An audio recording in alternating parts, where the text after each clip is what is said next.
¡Viva el supremo soberano, el emperador Constantino y la emperatriz Helena! Año 324. Constantino, el primer emperador romano en abrazar el cristianismo, ha convocado a los obispos para poner fin a los feroces debates teológicos. Debe haber existido un tiempo anterior a su creación, cuando él no existía. Hereje. 3 siglos después de que Jesús de Nazaret pasara por la tierra, se desataron encendidas disputas sobre quién había sido realmente. La decisión que impuso el emperador definió al cristianismo posterior hasta nuestros días. Soberano Supremo, hermanos ministros, este es el credo del que nos hemos declarado signatarios por unanimidad. Creemos en un Dios, el Padre Todopoderoso, hacedor de todas las cosas visibles e invisibles, y en un Señor, Jesucristo, el Hijo de Dios, engendrado por el Padre, luz de luz, Dios verdadero de Dios verdadero, engendrado, no creado. Por decreto imperial, Jesús de Nazaret es declarado el único Hijo de Dios. Todas las otras opiniones quedan suprimidas. Los que discrepan son exterminados. Los manuscritos del Mar Muerto hablan de los hijos de Dios en plural. Son los perfectos, la gente que cumple escrupulosamente la ley. ¿Cómo se habría sentido el Jesús histórico de haber sabido que sería llamado el divino Hijo de Dios? Creo que se habría horrorizado por completo. Esta idea no tiene nada que ver con lo que él podría haber representado en la Palestina de la que estamos hablando. Hace 10 años, el historiador Robert Eisenman hizo que salieran a la luz los manuscritos del Mar Muerto. Descubiertos en 1945 por un pastor, estos documentos nos ofrecen una visión única sobre el mundo en que vivió Jesús.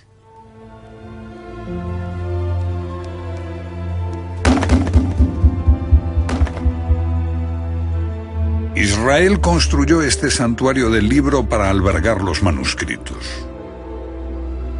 Pero Eisenman se encontró solo en su afirmación de que tratan sobre Jesús y que el hombre a quien hoy llamamos Hijo de Dios debió ser un agitador y un fanático.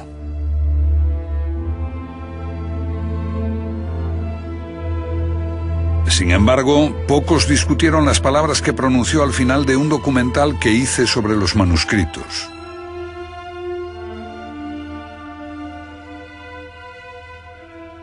¿Quién fue Jesús en realidad?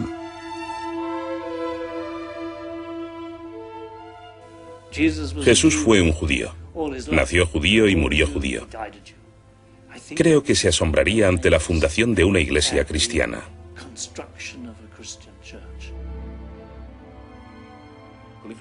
Si hoy descubriéramos estos textos sobre un tipo que nació de una virgen y que su padre era Dios o que caminaba sobre las aguas y resucitó, diríamos, bueno, esto es claramente un mito. Pero como es la base de nuestra cultura y de nuestra educación, no lo vemos así. La mayoría de nosotros es incapaz de considerarlo un mito.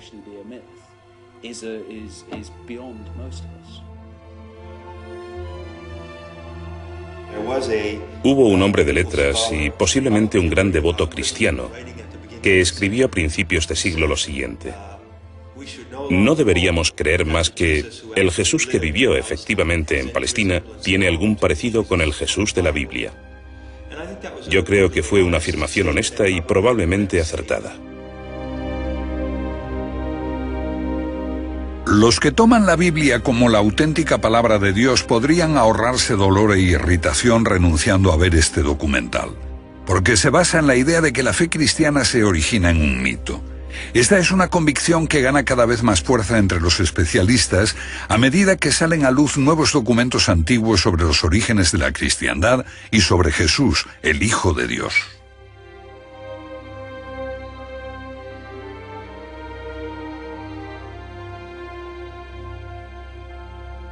En los tiempos de Jesús hubo muchos hijos de Dios. Este término designaba a los judíos piadosos, a los que cumplían escrupulosamente la ley. Lo mismo ocurría entre los paganos. El Hijo de Dios era un término usado en los misterios. Igual que hoy empleamos el título de doctor en teología, entonces se podía tener el título de Hijo de Dios, si se habían recibido unos conocimientos especiales sobre la divinidad. Esta era una metáfora asequible en todo el mundo romano. Expresaba una estrecha relación entre un ser humano y un Dios. Jesús no fue el único.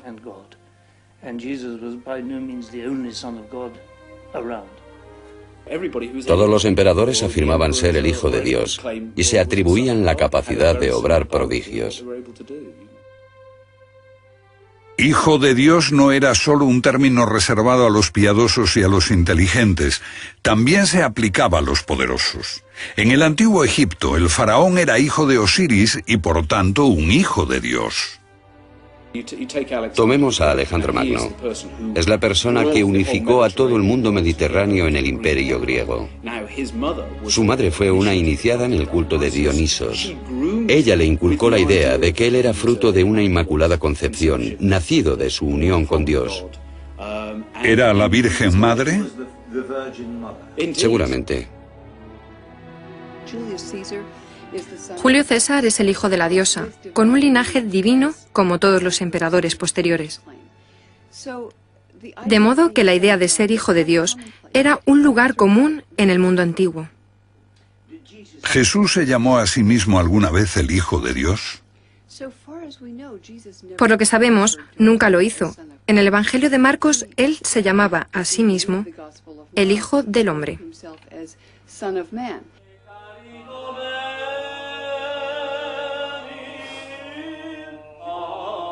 Sin embargo, la afirmación de que era el único hijo engendrado por Dios constituye la piedra angular del credo cristiano.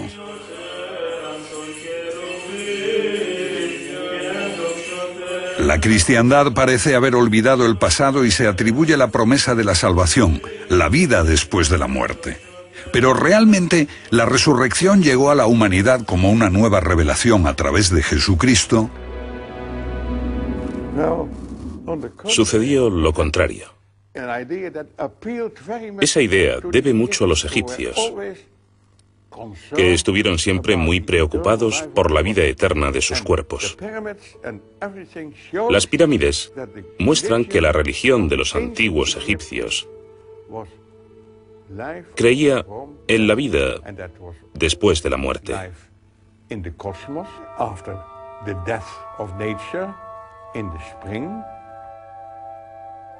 Con 88 años de edad, el holandés Gilles Quispel, ex profesor de Harvard, sigue siendo considerado uno de los más eminentes expertos mundiales en el pensamiento de la cristiandad primitiva. El difunto comparece ante el tribunal. En la balanza está la pluma de Mat y en la otra parte están sus obras. El hombre está ante la puerta que conduce a la sala de la verdad absoluta. Y allí también está Osiris.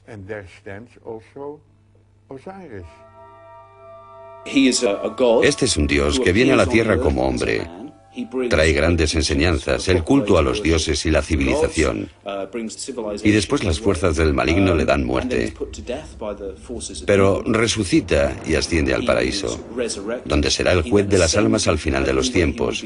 Y las tumbas egipcias están llenas de representaciones sobre todos estos hechos.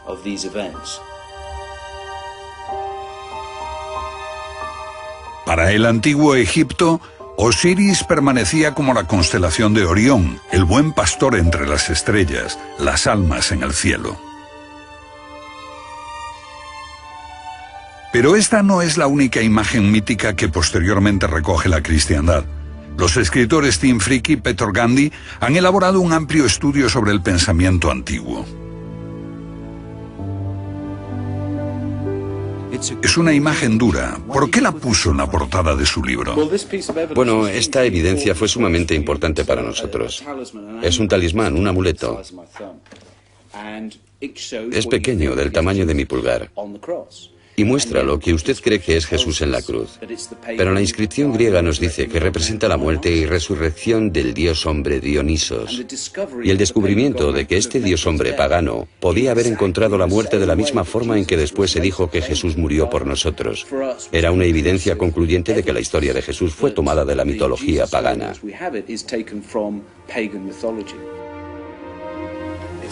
¿Dice que Dionisos Baco no fue el dios del vino y la bebida? Sí, lo fue, pero también fue el dios de la iniciación.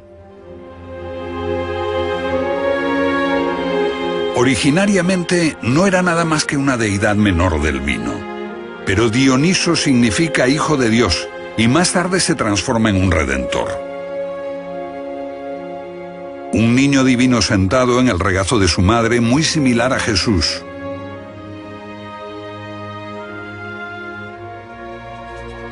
Es honrado con pan y vino para conmemorar su sacrificio y muerte en una estaca tosca. Resucita y asciende al paraíso. Esta es la versión griega de Osiris. La historia tradicional dice que Pitágoras recorrió Egipto, estudió en los templos durante 20 años y llevó a Grecia esa enorme sabiduría mística egipcia que se asocia con la idea de Osiris. Pero para introducirla entre los griegos, escogió a Dionisos y lo transformó en una importante figura. La mayoría de las grandes mentes del paganismo, como Platón, Eurípides y Sófocles, eran iniciados de este culto cuyo centro no estaba tan lejos de Atenas. Miles de personas fueron iniciadas en este culto a un dios hombre que muere y resucita.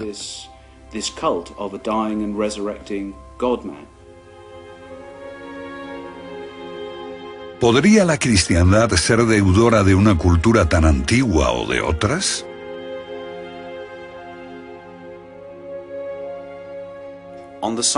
En el sitio donde se erige hoy el Vaticano, hubo antes un templo pagano.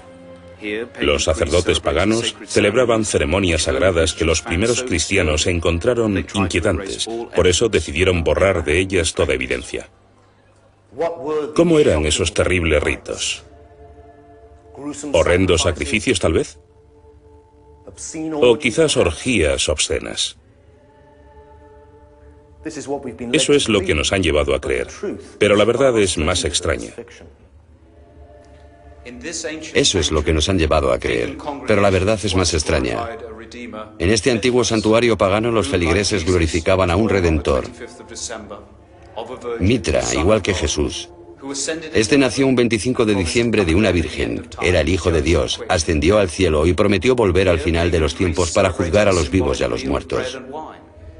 Aquí los sacerdotes paganos celebraban una simbólica comida con pan y vino en honor de su Redentor, la sangre de Cristo, que dijo a sus seguidores: aquel que no beba de mi sangre no conocerá la salvación. Igual que Osiris en Egipto, Mitra, una deidad de origen persa, permaneció en el cielo como Orión frente a Tauro. Su culto se convirtió en el principal competidor del cristianismo en el mundo antiguo. Un famoso especialista dijo que si la cristiandad no hubiera triunfado, el mundo entero habría sido mitraísta. He aquí una deidad que es un salvador íntimo y es el Hijo de Dios y de una mortal. También es el Dios encarnado, que trae sabiduría y una nueva religión que desafía la vieja autoridad, como hacen siempre los místicos. Un Dios que hace milagros, transforma el agua en vino en una boda, muere en Pascua, resucita los 3 días y asciende al cielo. Tenemos bellas inscripciones que dicen: si compartes la sangre y el cuerpo del Dios hombre, tú también resucitarás. De modo que los motivos que asociamos con la historia de Jesús existían ya en la historia de Osiris Dionisos. ¿Cómo se explican esas similitudes los primeros escritores cristianos? Bueno, hay 2 enfoques. Los primeros literalistas cristianos lo explican como una imitación diabólica, un plagio por anticipado. Es la idea según la cual, de alguna manera, el diablo adoptó estas ideas porque sabía lo que iba a suceder y elaboró los mitos para confundir las mentes de la gente, para que cuando estos hechos ocurrieran con Jesús nadie los creyera. Eso es lo que dicen los literalistas cristianos, pero esos cristianos no los encontramos hasta el siglo II.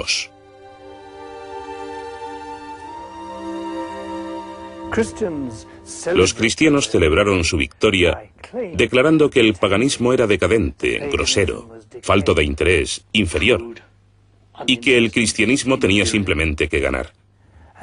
Pero esa era una fantasía cristiana. De hecho, el paganismo estaba muy vivo.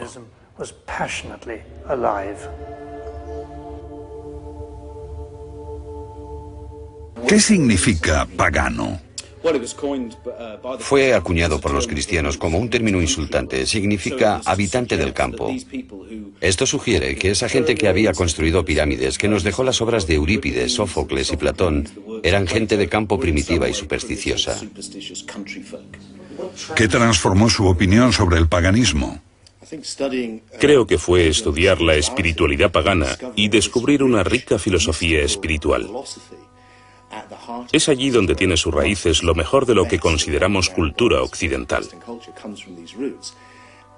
Esa forma de espiritualidad no fue para nada la primitiva adoración de un ídolo. Era increíblemente refinada. Catacumbas. Las imágenes parecen del cristianismo primitivo, pero este buen pastor es el Dios redentor Atis.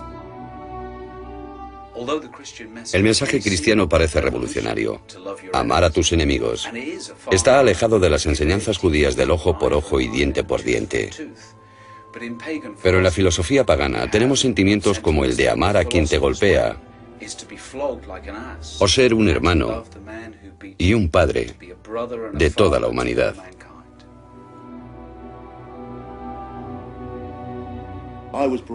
Yo fui criado, como creo que la mayoría de la gente en nuestra cultura lo ha sido, para tener al monoteísmo en un lado y el politeísmo en otro, considerando el monoteísmo como algo superior.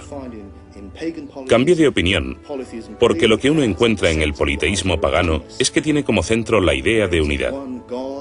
Hay un Dios único o una unidad que está incluso más allá de la idea de Dios. Se trata del Ser Supremo que puede manifestarse con múltiples rostros, y la razón de que esta unidad impersonal necesite tantas caras es porque ninguna es inadecuada a la gloria de esta unidad.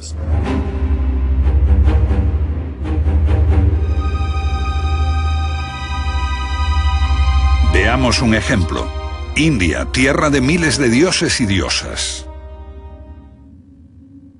Cualquier indio puede decirle que todos ellos son simplemente distintas facetas del uno, que todo es uno, divino, ilimitado e incomprensible para el hombre. Lo que ocurre con el monoteísmo es que tienes la idea de que hay un único camino, una cara particular glorificada del único Dios.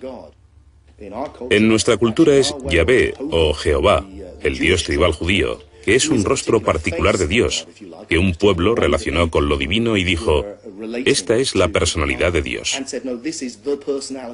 Por esta vía, el cristianismo se transformó en una religión autoritaria.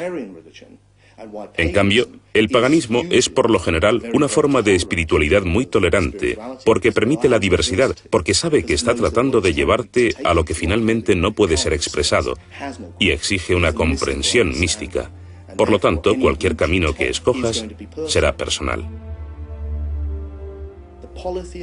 Pero politeísmo o monoteísmo no son realmente la cuestión. Lo que importa es cómo se concibe lo que llamamos Dios. ¿Cómo trataron de entender los antiguos el misterio de la vida?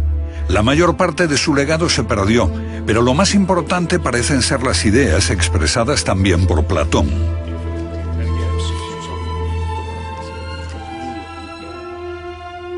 El hombre, dijo Platón, es como alguien en una caverna atado, incapaz de ver algo más que lo que está delante de sus ojos, vagas sombras en la pared.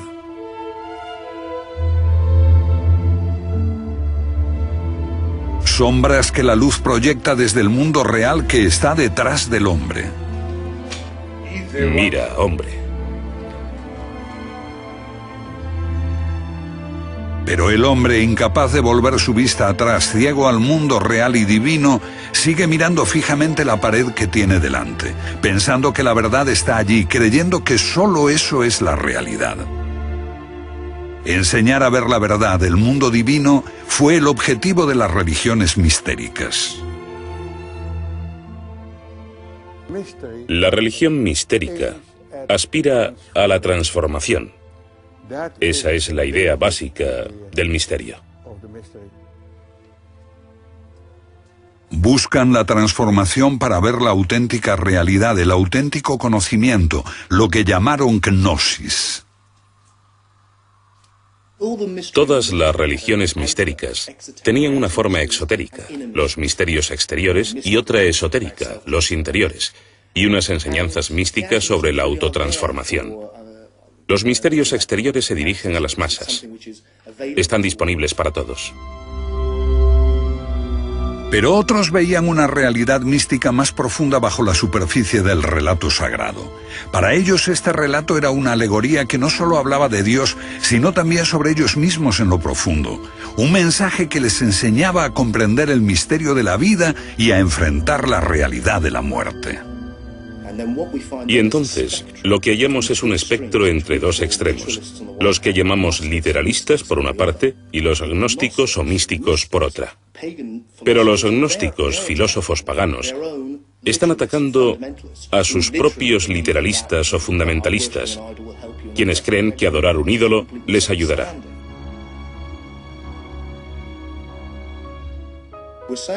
Estamos diciendo que hay una comprensión mística esencial del milagro y del misterio de la vida, y el lenguaje en que se expresa varía. Ahora bien, uno de los caminos por los que esto se expresa es mediante la alegoría. Y la clave para entender el cristianismo es el mito del Hijo de Dios. Esto nos retrotrae a los antiguos egipcios, a Osiris o a figuras como Dionisos en Grecia, Atis, Adonis y Mitra, y así sucesivamente, muchas figuras diferentes.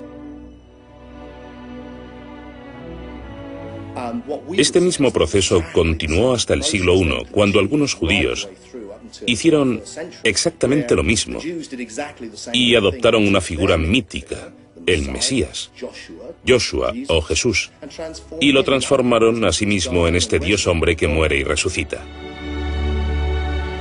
Para sus compañeros, Jesús de Nazaret era un hombre que enseñaba verdades profundas.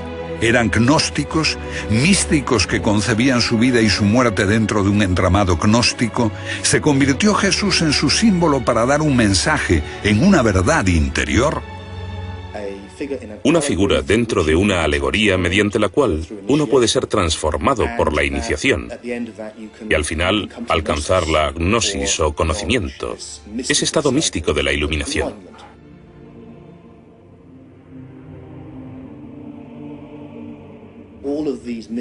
Todas esas ideas míticas eran moneda corriente en el mundo antiguo.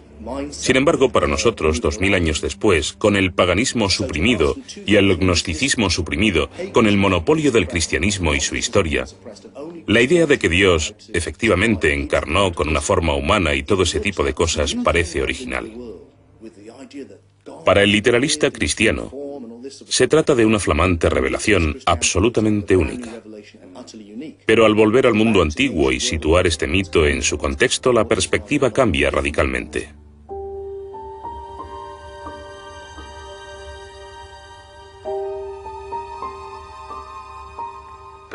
La creencia en la historia de Jesús fue originalmente solo el primer paso en la espiritualidad cristiana, el misterio externo. Su significado tenía que ser explicado por un maestro iluminado cuando los alumnos alcanzaban la madurez espiritual. Un conocimiento místico de Dios más allá del simple dogma. Aunque hay muchos grandes místicos cristianos en siglos posteriores que han sido capaces de ver intuitivamente a través de este nivel simbólico más profundo, como cultura hemos conservado solo los misterios exteriores. Me parece que hemos conservado la forma, pero perdimos el significado. 300 años después de la muerte de Jesús, el emperador Constantino convocó a la Iglesia para dar forma al credo cristiano. El dogma convirtió a Jesús en el Hijo de Dios.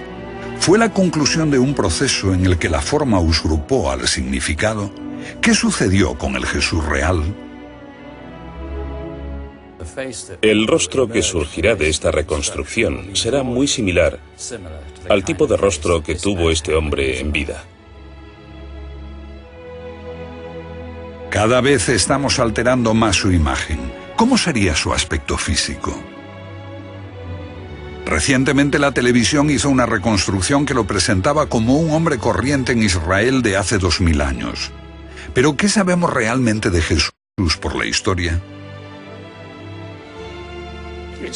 Parece bastante cierto que existió un líder sectario judío llamado Jesús, y que fue crucificado por los romanos con la participación de los judíos, del sumo sacerdote y de sus seguidores.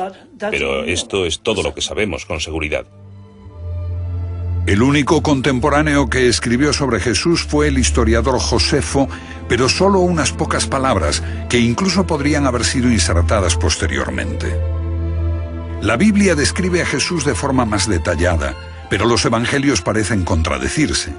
Tomemos el momento crucial en que sus seguidores oyen que su Señor ha resucitado. Marcos dice que un hombre de blanco se lo anuncia a 3 mujeres. Lucas sostiene que 3 hombres y 3 mujeres se encuentran con 2 ángeles. En Mateo, 2 mujeres ven un ángel. Y en Juan, María Magdalena ve a 2 ángeles.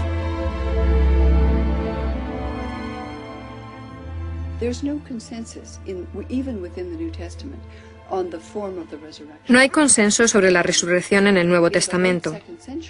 A finales del siglo II se decía que tenías que creer no solo que Jesús estaba vivo, sino que efectivamente se produjo una resurrección física. Y ese requisito se conservó en el credo. Pero no fue parte del movimiento cristiano original.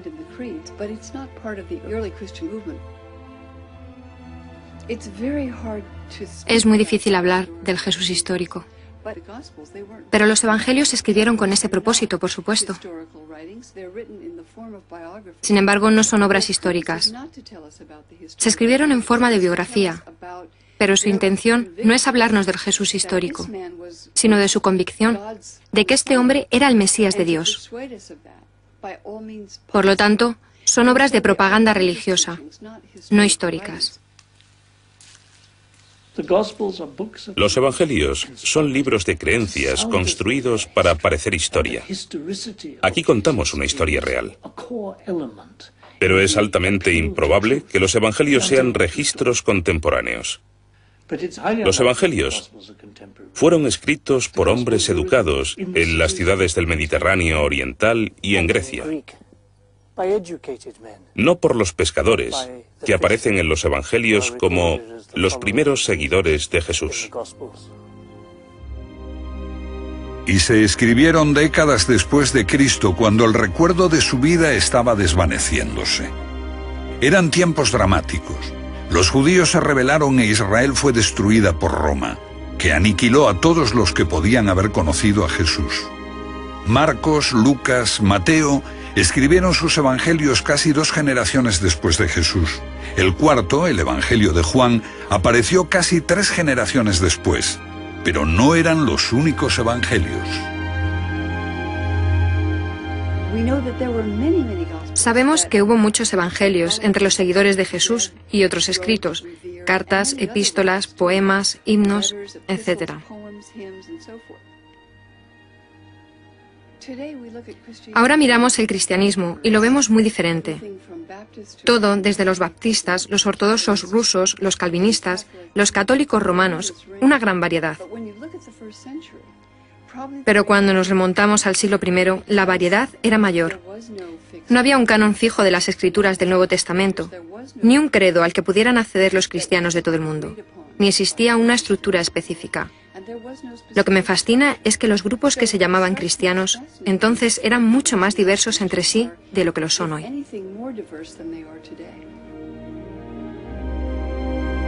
Jesús, sus compañeros y primeros seguidores eran judíos, cristianos judaicos. Lo que pensaban esos cristianos originarios, los más próximos a sus enseñanzas, ha sido ocultado durante siglos. Pero ahora han salido a la luz antiguos documentos que revelan sus creencias.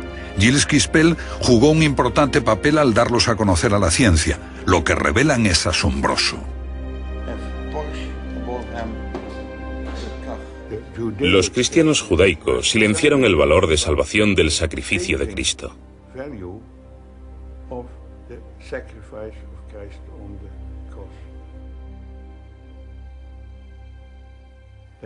No encontramos en ellos un nacimiento virginal, ni resurrección, ni cruz,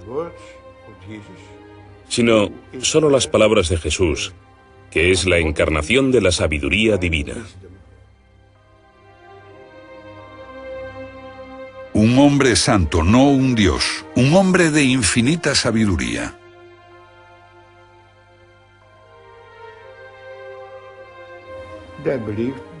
Creían que Jesús era un instructor iluminado y un iluminador. Un hombre que mostraba el camino hacia lo divino.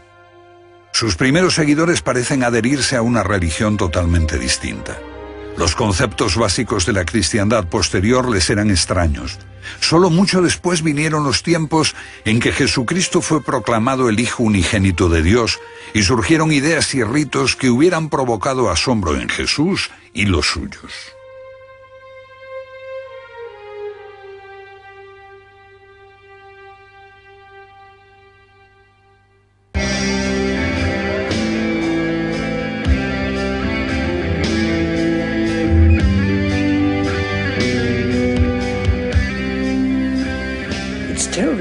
Es sumamente interesante ver que para los cristianos la Navidad es hoy una festividad central, la más importante del año.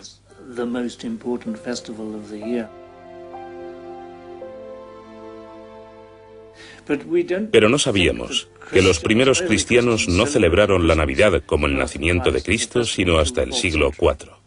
4 siglos después. Unos 300 años después de la muerte de Jesús, aparecen indicios de que empezó a celebrarse la Navidad. La celebración de su nacimiento entre el 24 y 25 de diciembre se adoptó del nacimiento de Mitra. Es la festividad del solsticio de invierno, el momento en que el sol renace.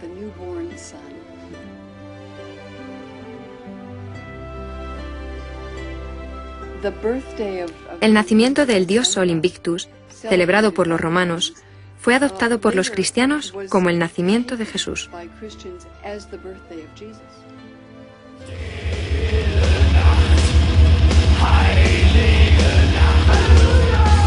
También representa un milagro.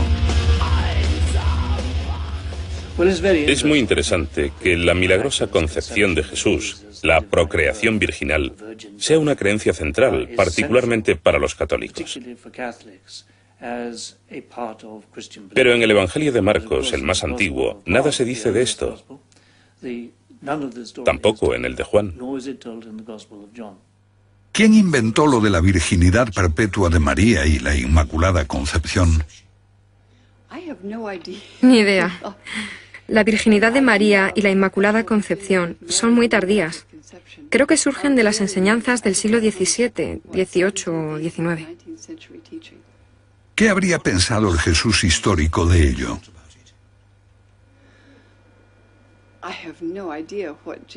No sé lo que habría pensado de la virginidad de María. Está muy fuera de lugar en el mundo de la vida rural judía.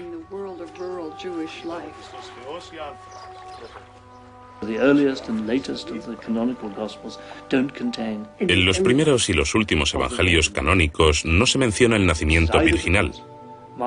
Esto es quizá porque Marcos y Juan no conocían la historia. Creo que puede demostrarse que son inserciones posteriores en el relato cristiano. Para los que creen en el nacimiento divino, la concepción virginal es un tema central. Pero, ¿nació Jesús al mismo tiempo que el divino Cristo? Es una pregunta interesante.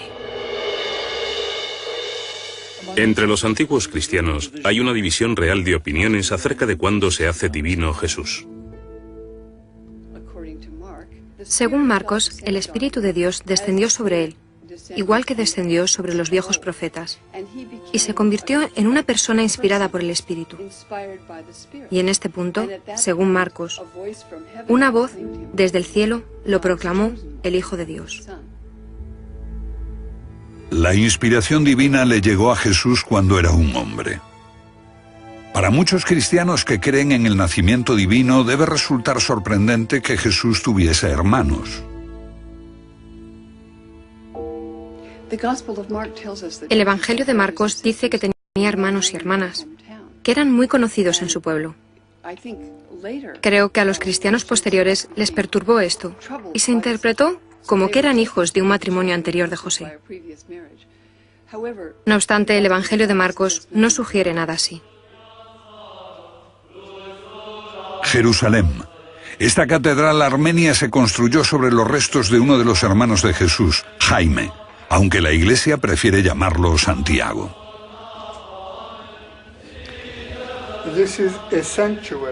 Esto es un santuario en el nombre de San Santiago, el hermano del Señor, que era primo de Jesús por parte de José,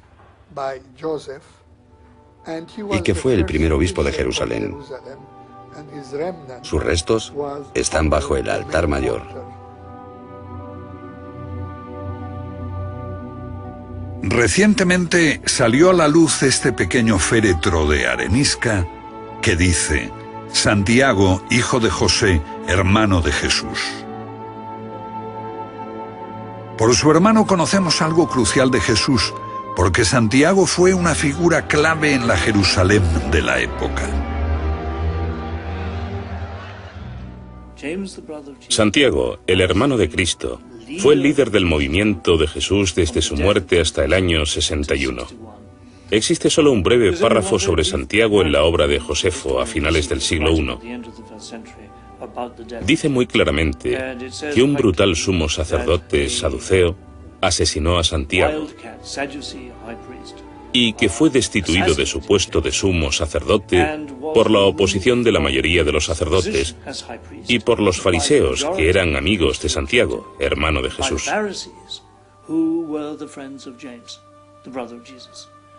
Es bastante extraordinario, porque aquí los fariseos están en el bando del movimiento de Jesús y no como los enemigos suyos. Así, durante unos 25 años, el movimiento de Jesús es un movimiento judío reconocido, compuesto por fervientes judíos que veneraban el templo. Y es la destrucción del templo en el año 70 lo que golpea el corazón del movimiento judío de Jesús. Pero hasta entonces, la mayoría de cristianos en mi libro eran judíos. Judíos que habían encontrado a su Mesías. Todos los judíos esperaban la llegada del hombre sagrado, del Mesías. Dios les ayudaría a liberar al pueblo de Israel de la opresión extranjera. Pero Jesús era un Mesías distinto. Él enseñaba que la salvación hay que buscarla dentro de uno mismo.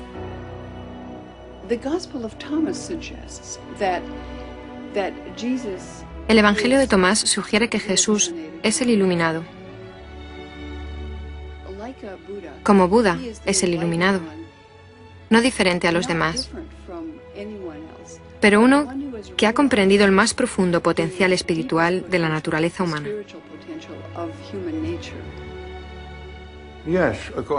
Sí, según los cristianos judíos, sí. Pero si dice usted que se parece a la iluminación de Buda, yo diría que lleva razón. Personalmente diría que para mí, como cristiano, Jesús es la luz del mundo, pero el concepto de un hombre iluminado es el mismo. Un hombre de profunda sabiduría, un iluminado, pero un hombre, no un Dios. ¿Cuándo fue declarado único Hijo de Dios? Esto se asumió como dogma cuando se formalizó el credo con Constantino, 300 años después. Creemos en un Señor Jesucristo, Hijo de Dios, engendrado por el Padre, Dios de Dios, luz de luz, Dios verdadero del Dios verdadero, engendrado, no creado.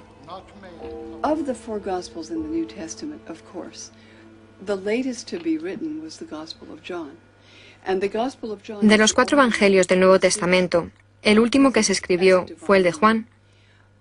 Y este es el único evangelio que habla de Jesús como un ser divino en sí mismo, como Dios en forma humana y particularmente como el único engendrado por Dios.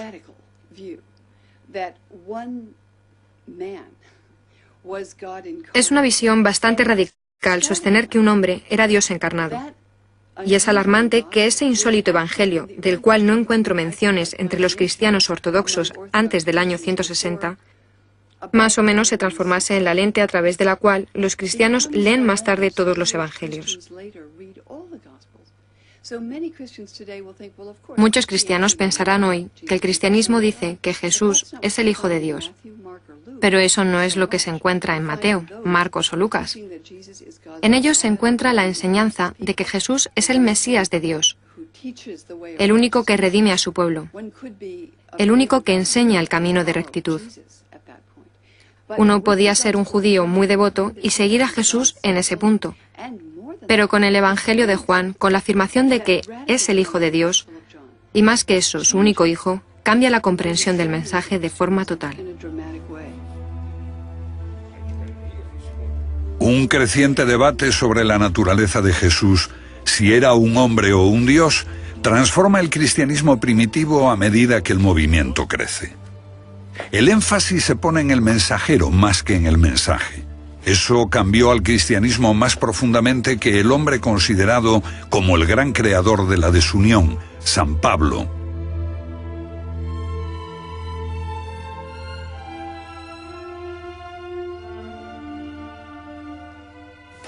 En retrospectiva, Pablo es el héroe que refundó la iglesia cristiana.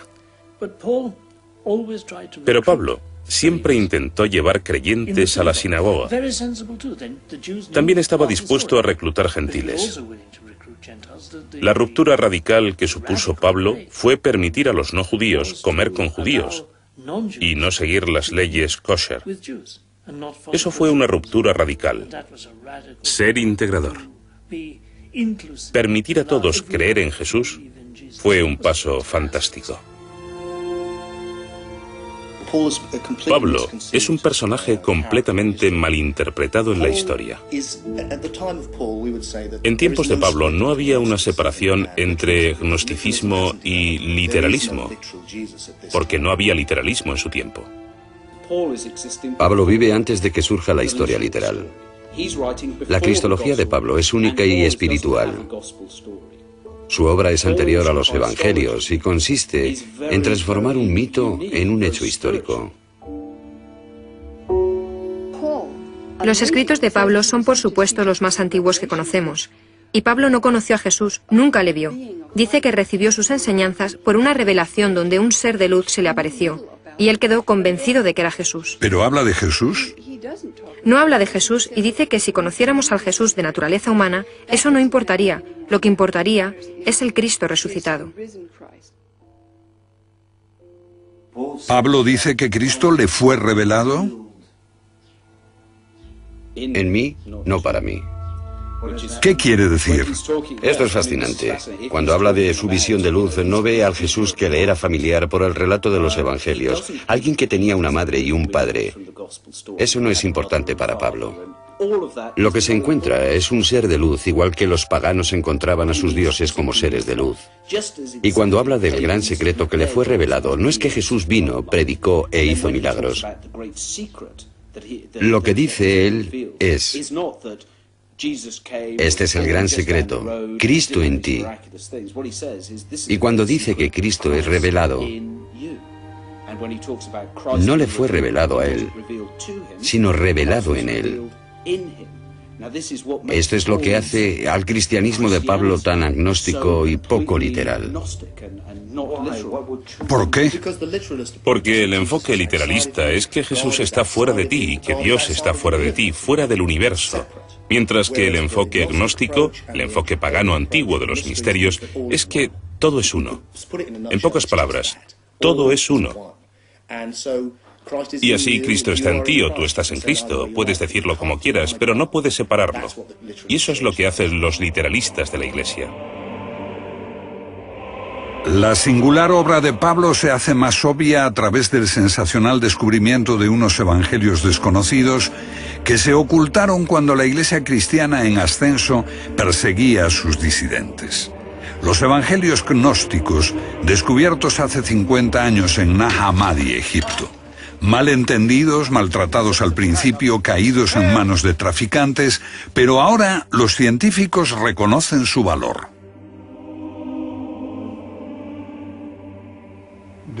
Los libros de Nag Hammadi son más importantes que los manuscritos del Mar Muerto,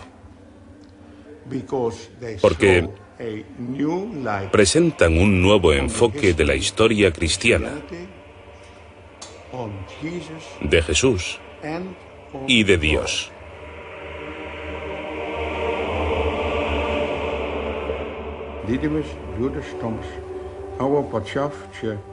Sin lugar a dudas, el más importante lo escribió Dídimo Judas Tomás. ¿Quién fue Dídimo Tomás? Dídimo Tomás era uno de los hermanos de Jesús.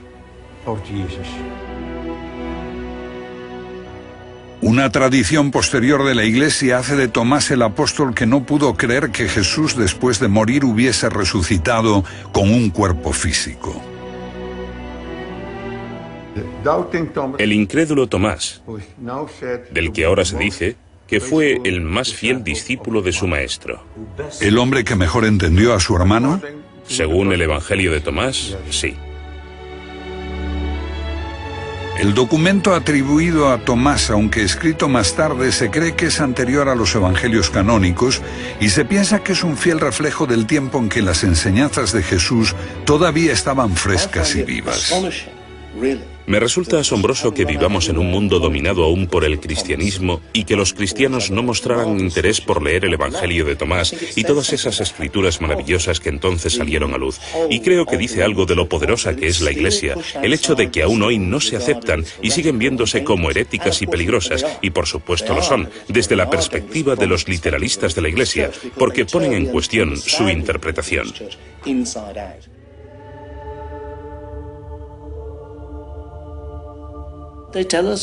Nos hablan de una variedad de formas en que la gente creía que se podía hallar la salvación. Por la contemplación, por expansión de la chispa divina que llevamos dentro de nosotros, comunicarse con Dios buscándolo dentro de uno mismo, una búsqueda individual de lo divino, sin la ayuda de sacerdotes u obispos. Suena atractivo. El gnosticismo es muy atractivo. Creo que especialmente lo es para la mente moderna, porque promueve una religión para el individuo, no para una iglesia. Y esto es lo que el hombre ha venido buscando y deseando siempre. Hallar a la divinidad por sí mismo. Pero esto es una gran simplificación, porque se trata de algo sumamente complejo.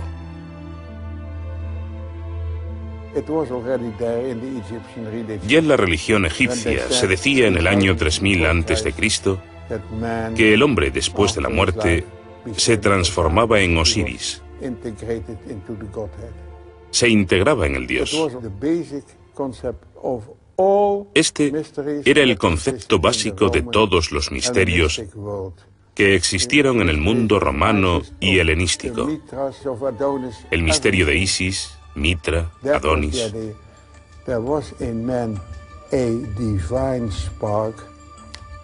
La idea era esta.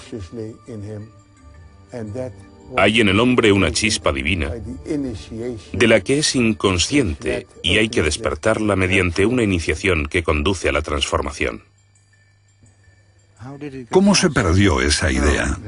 Bueno, es muy simple. Los católicos tenían un bulldozer y los rabinos tenían un bulldozer también. Y esto resume en pocas palabras toda la historia del cristianismo y del judaísmo. Sabes, si quieres construir una iglesia, debes afirmar que la salvación solo es posible por, con, desde y a través de la iglesia, o del representante de Dios en la tierra, que es el Papa, y que este es el único camino. Mientras que los gnósticos afirman que te concierne a ti, que puedes hacerlo ahora, aquí, y no necesitas al obispo ni a nadie. Si quieres saber qué es en verdad el cristianismo y qué es el paganismo, descubrirás que es un viaje de autoconocimiento. Y lo que están buscando es la parte de uno que no puede morir. No es que se te vaya a dar algo que no tienes, es descubrir que ya eres inmortal. Porque tu esencia no es el cuerpo. Nos confundimos a nosotros mismos con estos cuerpos individuales con todos los problemas que conllevan.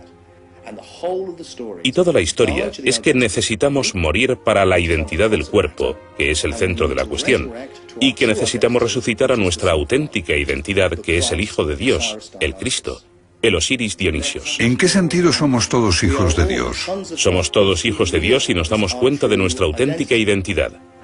Entonces, en ese sentido, el mito total, el relato de la crucifixión y la resurrección, ¿es un modelo para todos y cada uno de nosotros? Un modelo, sí, exactamente. Un modelo que consigues encarnar mediante la iniciación. Para los gnósticos, su búsqueda de la totalidad era una continuación de la búsqueda pagana. Conócete a ti mismo, decía el oráculo de Delfos. Esa fue la búsqueda de Platón, de Sócrates, y los gnósticos continuaron la búsqueda. Y era difícil. Había que pasar por la experiencia. No había forma de evitarlo. Pero una vez que has entrado en una iglesia, solo tienes que creer en Jesús e irás al cielo. Para los gnósticos, debes convertirte en el Cristo mismo, con los sufrimientos y el esfuerzo que también eso implica. Una religión del todo distinta. Quiero decir, al estudiar el gnosticismo, uno entiende por qué triunfó el cristianismo. Era algo inevitable.